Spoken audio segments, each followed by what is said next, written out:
A lot of people think that olive oil and coconut oil are health foods, but did you know that they're very unhealthy? And that's what I'm going to talk about today. I'm Greg Feinsinger. I was a family physician in Colorado for 42 years and retired 3.5 years ago. And I learned nothing about nutrition in medical school, as is usually the case with doctors. And then about 8 years ago, a nurse practitioner suggested that my wife and I read a book called The China Study, about the biggest epidemiologic study that's ever been done on nutrition. And we found the information so compelling that we immediately went on a plant-based, whole foods diet with no salt, sugar, or added oil. So a lot of people are surprised when we say that they should avoid oil. And let me tell you some of the problems with oils, okay? So number one is that a lot of Americans and people throughout the world now, as we export our diet, need to lose weight. And a tablespoon of any kind of oil has 120 calories. So that's one reason to avoid oil. Another thing is that, remember I mentioned that part of the healthiest diet, and this is according to good science, is to avoid refined foods, and oil's a refined food.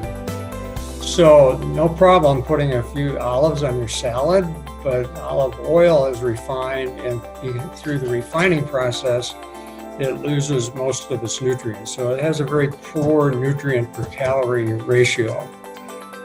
Another problem is that oil has saturated fat, and all oils do. And saturated fat makes your liver make more bad cholesterol, LDL. So that's another reason to avoid oil. The oil with the least amount of saturated fat is canola oil. And I'm not telling you that canola oil is okay because it's got the other problems, but from a saturated fat point of view, it's got the least amount. It has 7%. Olive oil has twice as much at 15%.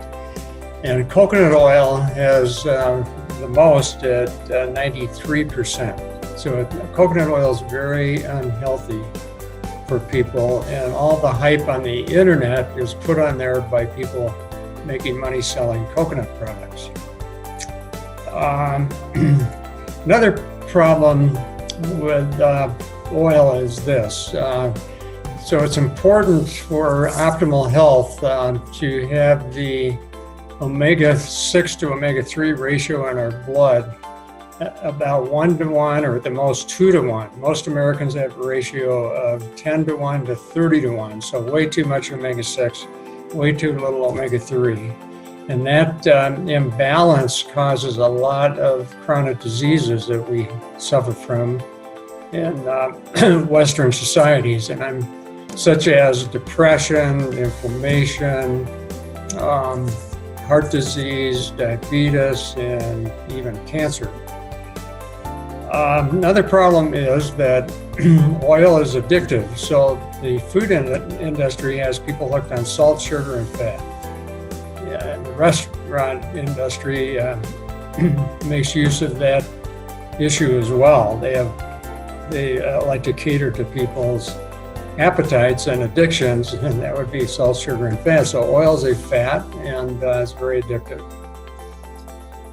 Another problem with oil is that it's absorbed very rapidly from your gut and deposited very rapidly as fat. And so Dr. Furman, who wrote a book called Eat to Live and several other books, and is one of the giants in the plant-based field, has a saying, 2 minutes from lips to hips, and he's referring to oil. Another problem is that when oil reaches its smoke point, so say for example you're making pancakes and then you put some canola oil or olive oil on the griddle, and it starts to smoke, that means the oil is turning into a carcinogen.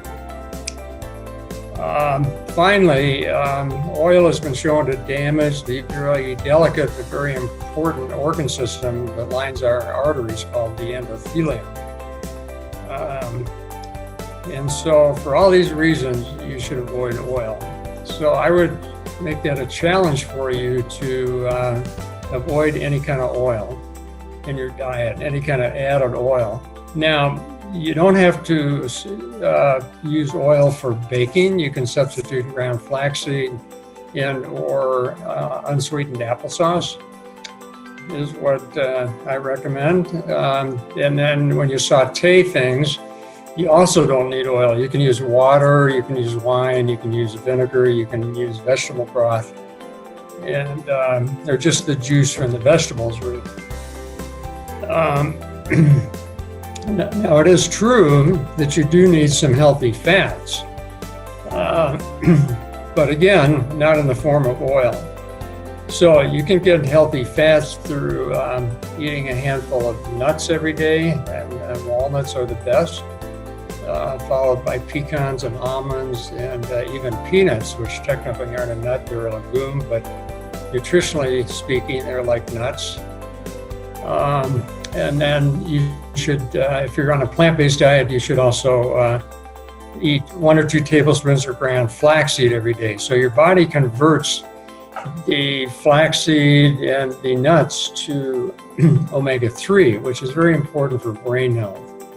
Now, as we get older, and for genetic reasons, sometimes even younger people might not convert enough. So many experts in the field, such as Dr. Michael Greger and Dr. Furman, feel that we should also be taking a supplement of vegan algae-derived omega-3 every day, anywhere from 250 to 450 milligrams.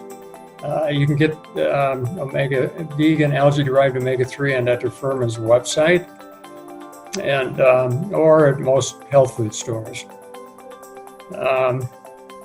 So again, I would challenge you, if you want to improve your health, to avoid any kind of added oils.